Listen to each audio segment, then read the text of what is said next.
ഈജിപ്തിന് ഇദ്ദേഹം പ്രസിഡന്റിന്റെ മരുമകനാണ്. പക്ഷേ ഇസ്രായേലിന് ഇദ്ദേഹം ഒരു മാലാഖയായിരുന്നു. ആരാണ് അഷ്റഫ് മർവാൻ?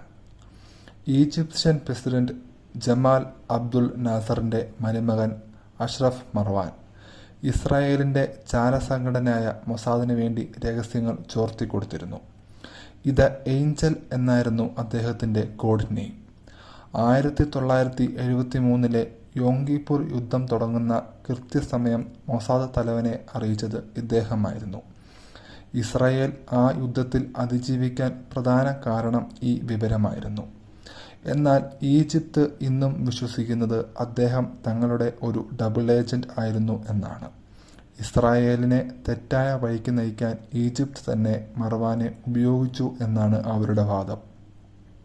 2007 ലണ്ടനിൽ തന്റെ ഫ്ളാറ്റിന്റെ 5ാം നിലയിലുള്ള ബാൽക്കണിയിൽ നിന്നും വീണ നിലയിൽ മർവാനെ കണ്ടെത്തി.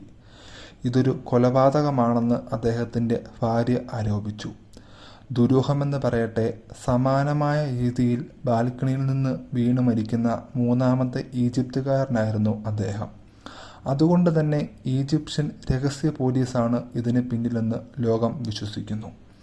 മരണശേഷം ഈജിപ്ത് അദ്ദേഹത്തെ ഒരു ദേശീയ വീരനെ പോലെയാണ് സംസ്കരിച്ചത്. ഇന്നും അഷ്റഫ് മർവാൻ ഒരു ചാരനാണോ അതോ ഹീറോയാണോ എന്നത് ലോകത്തിന്റെ മുന്നിൽ ഒരു ചോദ്യചിഹ്നമാണ്.